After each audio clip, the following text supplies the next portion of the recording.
In today's video, we're going to be looking at Dave Ramsey's baby steps and going over why they work. And if you don't know who Dave Ramsey is, he is really big in the personal finance world, and he is best known for helping people become debt-free. And the way he does this is with a process he calls the 7 baby steps, and that's what we will be looking at today.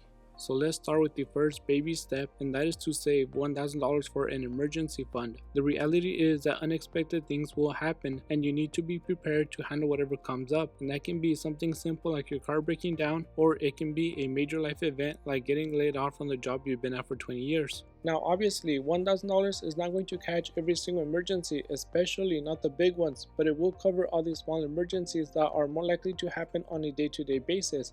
And also, this $1,000 is just the beginning of your emergency fund, and later on you will grow it. Now, something important that Dave Ramsey talks about is what is an emergency and what is not an emergency. For example, there are some things that are obviously not emergencies, like going on vacation, but there are other things that people label as emergencies even though they are not actually emergencies. And a great example is your car, because it will need an oil change, new tires, and new brakes. So things like this are not emergencies because that is something you should expect and budget for. However, the problem is many people don't budget for things like this, so when they come up, they feel like emergencies, and because they didn't budget for them, these expenses get put on a credit card, and that just adds to the problem. So now that you know why you need an emergency fund, it's time to put yours together. And if you already have $1,000, then all you have to do is separate that money from the rest of your money, and your baby step number 1 is complete. However, if you don't have $1,000 sitting around that you can use only for emergencies, then you need to save everywhere you can until you can save that $1,000. And once you have your emergency fund, you need to keep it somewhere you will not be tempted to spend it, because if you keep it in your sock drawer,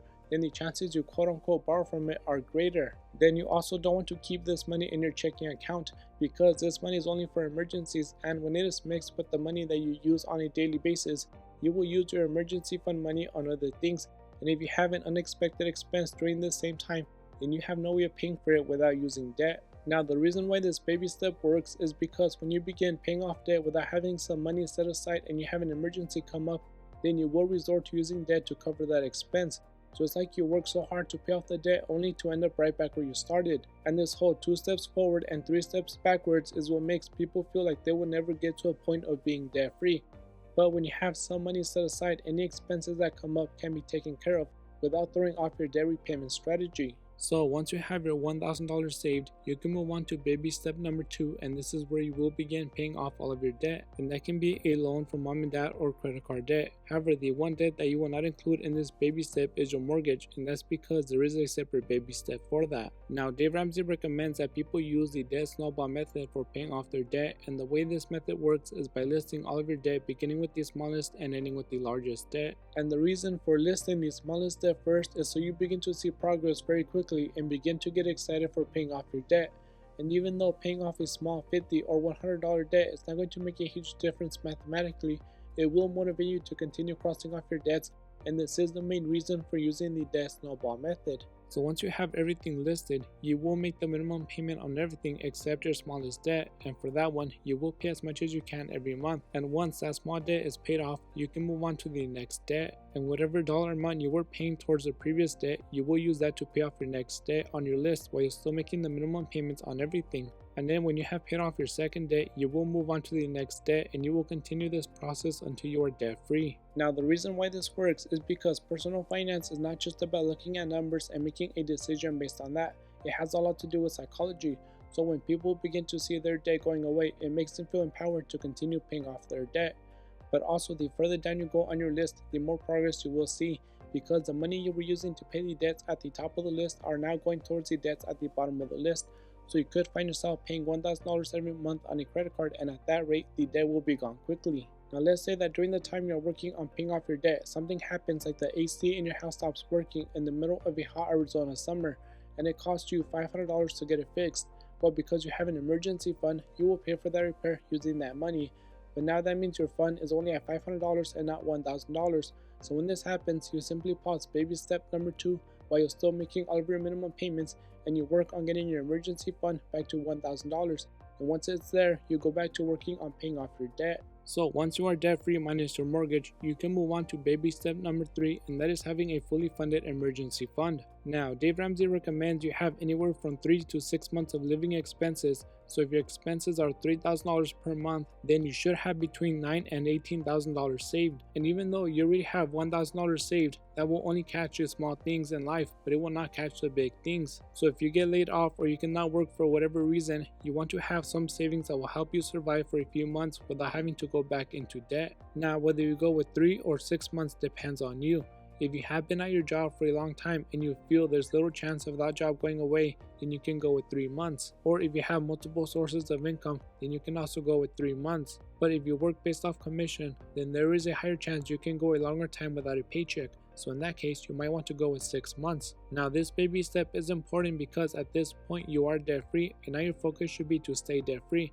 And the way you do that is by having a fully funded emergency fund. So now we are on step number 4, and this is where you will begin to invest for retirement. Now Dave Ramsey recommends you invest 15% of your income, and if you're someone who has not started the baby steps, then this might seem like an impossible amount to invest. But remember that at this point you are completely debt free minus your mortgage, and you should have between 3 and 6 months of living expenses, so investing 15% of your income shouldn't be impossible. Now, when you're calculating the 15%, you should not include any matches you get from your employer. It should be 15% of your gross income that is being invested, and if you do receive employer match, you can consider that a bonus. Now, some people want to invest less for retirement so they can pay off their house, but the problem with doing this is you will have a paid off house, but you won't have any money to cover everyday expenses. And what people in this situation do is they take out a mortgage on the house they worked so hard to pay off, and that's not the best way to go about it.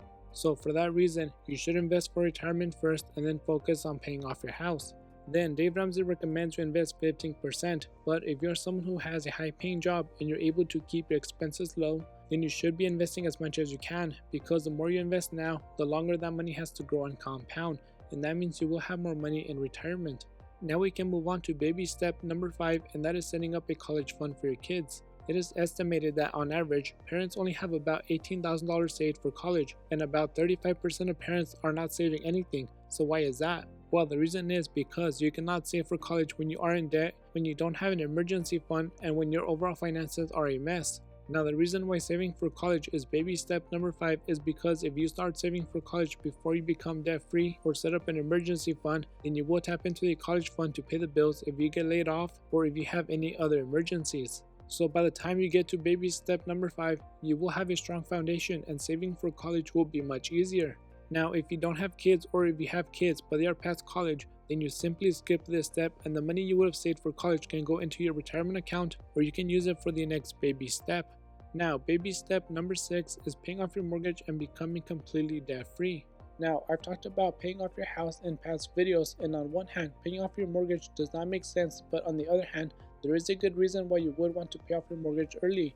From a mathematical point of view, it does not make sense to pay off your house when the interest rate on that loan is 3 or 4%, because there are many investments out there that will easily give you higher returns.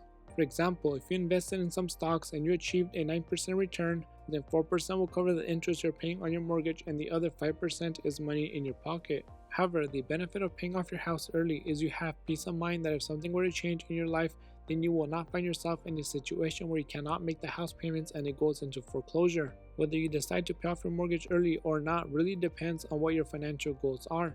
If you want to build as much wealth as possible, then you're better off not paying your mortgage early and instead investing as much as you can. But if your goal is to become debt free and enjoy life without ever having to worry about making debt payments, then you should pay off your house early. And now we made it to baby step number 7, and this is when you will enjoy your financial freedom because now you don't have any credit card debt, you don't have any student loans, and you may not even have a mortgage. But you do have several $1,000s saved in your emergency fund and you have retirement savings, and for a majority of people, that is their ultimate financial goal. But once you're here, now what? Well, this is when you will enjoy your money and continue investing. There's no point in working so hard to achieve your financial goals if you never get to enjoy the fruits of your labor. So now would be a great time to travel through Europe like you've always wanted, or go buy that car you dreamed about having since you were a kid.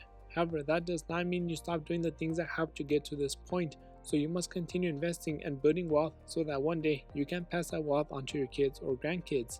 Now, at the end of each baby step, I talked a little about why that baby step works, but now let's look at why this overall strategy has worked well for so many people. And the reason is Dave Ramsey understands the psychology of people and he designed the baby steps with that in mind. For example, when you're looking to lose weight and get healthy, you don't hit the ground running the first day. No, you start by doing small things that will help motivate you to keep on going, and you do small things that will build the groundwork for what's to come later on in the process. And this is exactly what the baby steps do. For example, baby step number 1, which is saving $1,000 for an emergency fund, is building the groundwork for the next baby step. So that way, when you are on baby step number 2, you have some savings to cover any unexpected expenses, and you don't find yourself in a situation where you pay off $300 in debt only to go $500 back into debt because of a car repair. Also, the first baby step is saving $1,000, which is not something that requires a lot of thinking, and it definitely does not require a college degree. So for that reason, anyone can do it. And this is true with all the baby steps because they're all simple to understand, and it's very clear what you should do at each step. And for that reason, anyone can follow these baby steps and achieve financial freedom. So with that being said, those are the reasons why Dave Ramsey's baby steps have worked well for so many people. And if you enjoyed watching or you found any of this information helpful, it would really help if you like and subscribe. Thanks for watching, and I will see you next time.